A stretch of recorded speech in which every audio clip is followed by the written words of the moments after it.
आकाशवाणी से प्रस्तुत हैं प्रादेशिक समाचार।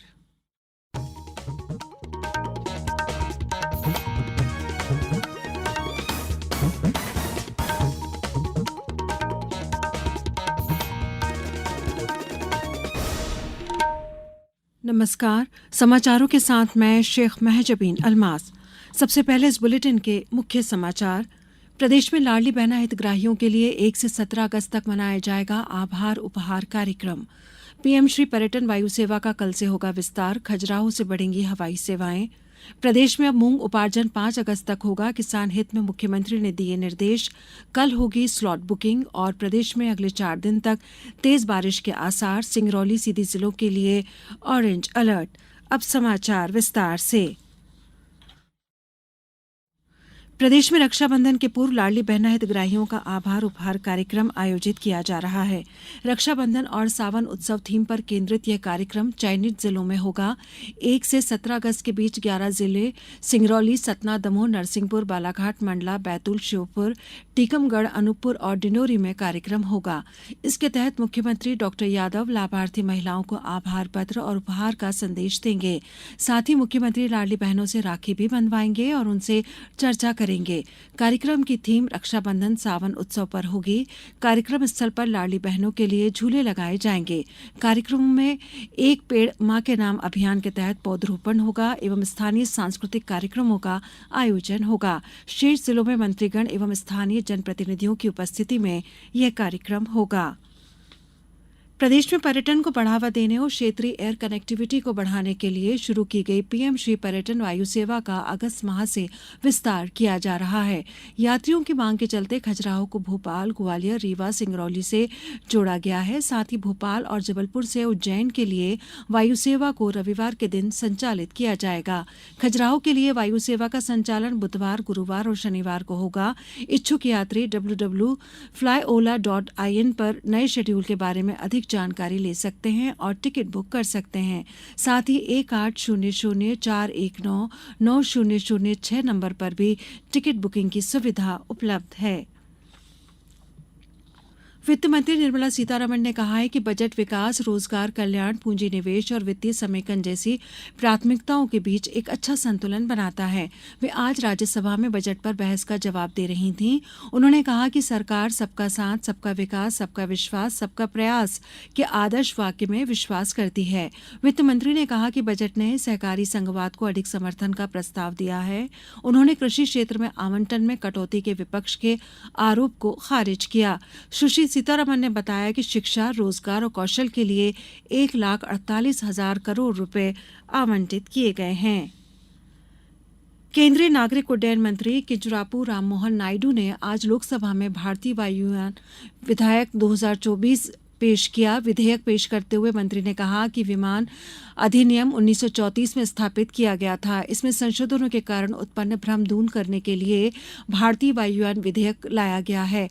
ये विधेयक केंद्र सरकार को किसी भी विमान या विमान के वर्ग के डिजाइन, निर्माण, रखरखाव, कब्जे, उपयोग, संचालन, बिक्री, निर्यात या आयात को विनियमित करने का अधिकार देता है। साथ ही विमान संचालन की सुरक्षा सुनिश्चित करने के लिए नियम बनाने का अधिकार देता है। विधेयक का उद्देश्य सरकार को किसी भी हवाई दुर्घटना या घटना की जांच के लिए नियम बनाने का अधिकार देना है। ये समाचार आप आकाशवाणी मध्य प्रदेश से सुन रहे हैं। हमारे समाचारों को अब आप कभी भी और कहीं भी अपनी सुविधा के अनुसार सुन सकते हैं। ये समाचार बुलेटिन YouTube, X प्लेटफॉर्म और Facebook पर AIR न्यूज भोपाल पेज पर सुने जा सकते हैं। इसके अलावा आप हमारी वेबसाइट newsonair.gov.in पर अथवा न्यूज ऑन AIR ऐप पर भी समाचार सुन सकते हैं। समाचारों में एक बार फिर आपका स्वागत है। प्रदेश सरकार ने किसान हित में बड़ा कदम उठाते हुए ग्रीष्मकालीन मूंग के लिए उपार्जन की तिथि 31 जुलाई से बढ़ाकर 5 अगस्त तक कर दी है। उपार्जन संबंधी समस्त जिलों में 1 अगस्त को स्लॉट बुकिंग की जा सकेगी। किसान कल्याण मंत्री ऐंदल सिंह कंधाना ने बताया कि कुछ जगहों पर स्लॉट बुकिंग के बाद भी मूंग खरीदी नहीं होने की जानकारी मिलने के बाद मुख्यमंत्री से इस संबंध में अपील की गई थी। उन्होंने बताया कि मुख्यमंत्री ने संबंधित अधिकारियों को निर्देशित किया है कि समय सीमा को ध्यान में रखें, साथ ही वर्षाकाल होने से किसानों को कोई असुविधा न हो, इसका भी ध्यान रखा जाए। उप मुख्यमंत्री राजेंद्र शुक्ल ने आज राष्ट्रीय स्वास्थ्य मिशन के कार्यों की समीक्षा की। उन्होंने एनएचएम द्वारा संचालित कार्यक्रमों और मध्य प्रदेश में स्वास्थ्य के विभिन्न मानकों की वर्तमान स्थिति एवं कार्य योजना की जानकारी प्राप्त की। उप मुख्यमंत्री ने निर्देश दिए कि विभिन्न संचारी और असंचारी रोगों की रोकथाम और बेहतर प्रबंधन के लिए सघन स्क्रीनिंग की व्यवस्था की जाए। श्री शुक्ल ने हाई रिस्क प्रेगनेंसी के चिन्हांकन के लिए सघन सर्वे, सतत मॉनिटरिंग और सुरक्षित प्रसव सुनिश्चित करने के निर्देश दिए। उप मुख्यमंत्री ने विद्यालयों और कॉलेजों में बालिकाओं किशोरियों को आयरन, फॉलिक एसिड दवा का वितरण करने और एनीमिया के प्रति जागरूकता पैदा करने को कहा। उन्होंने डायरिया से बचाव के लिए सावधानियों के प्रति आमजन को जागरूक करने के लिए कहा। उन्होंने प्रदेश में चांदीपुरा वायरस की स्थिति की जानकारी ली और तैयारियों की समीक्षा की। आज कई राज्यों में नए राज्यपालों का शपथ ग्रहण समारोह आयोजित किया गया। ओम प्रकाश माथुर सिक्किम के 18वें राज्यपाल बन गए हैं। सिक्किम उच्च न्यायालय के मुख्य न्यायाधीश विश्वनाथ सोमद्दर ने श्री माथुर को आज गंगटोक में राजभवन में पद और गोपनीयता की शपथ दिलाई। राजस्थान में हरिभाऊ किशन राव बागड़े ने आज दोपहर जयपुर में राजभवन में राजस्थान के राज्यपाल के रूप में शपथ ली। पूर्व केंद्रीय मंत्री संतोष कुमार गंगवार ने आज झारखंड के नए राज्यपाल के रूप में शपथ ली। मणिपुर में लक्ष्मण प्रसाद आचार्य ने और गुलाब चंद कटारिया ने पंजाब के राज्यपाल के रूप में शपथ ली। साथ ही रमन डेका ने छत्तीसगढ़ के राज्यपाल के पद की शपथ रायपुर में ली। आज से अगले 4 दिन तक प्रदेश में एक बार फिर तेज बारिश का दौर रहेगा। मौसम विभाग ने सिंगरौली, सीधी, डिंडौरी और बालाघाट जिलों के लिए अति भारी बारिश का ऑरेंज अलर्ट जारी किया है। इसके अलावा अन्य सभी जिलों के लिए बारिश का येलो अलर्ट जारी किया गया है। मौसम विभाग ने कटनी, उमरिया, शहडोल, डिंडौरी, मंडला और बालाघाट जिलों में बाढ़ की संभावना भी जताई है। मौसम विभाग ने बताया कि अभी 2 ट्रफ और 2 साइक्लोनिक सर्कुलेशन एक्टिव हैं। 1 अगस्त से सिस्टम और स्ट्रांग होगा। पूर्वी हिस्से में असर ज्यादा रहेगा। संघ लोक सेवा आयोग ने पूजा खेडकर की अस्थायी उम्मीदवारी रद्द कर दी है और उन्हें भविष्य की सभी परीक्षाओं से प्रतिबंधित कर दिया है। आयोग ने उपलब्ध रिकॉर्ड की जांच के बाद सुश्री खेडकर को सिविल सेवा परीक्षा 2022 नियमों का उल्लंघन करने का दोषी पाया है। आयोग ने कहा कि पिछले 15 वर्षों में 15,000 से अधिक अंतिम रूप से अनुशंसित उम्मीदवारों के आंकड़ों की भी गहन जांच की गई। आयोग मानक संचालन प्रक्रिया को मजबूत करेगा ताकि भविष्य में ऐसा मामला दोबारा न हो। अब कुछ समाचार संक्षेप में। महेश्वर में आज नर्मदा नदी में नहाने के दौरान एक ही परिवार के 3 सदस्य की डूबने से मौत हो गई। रेस्क्यू टीम ने शव बरामद कर लिए हैं। तीनों लोग इंदौर से महेश्वर घूमने गए थे।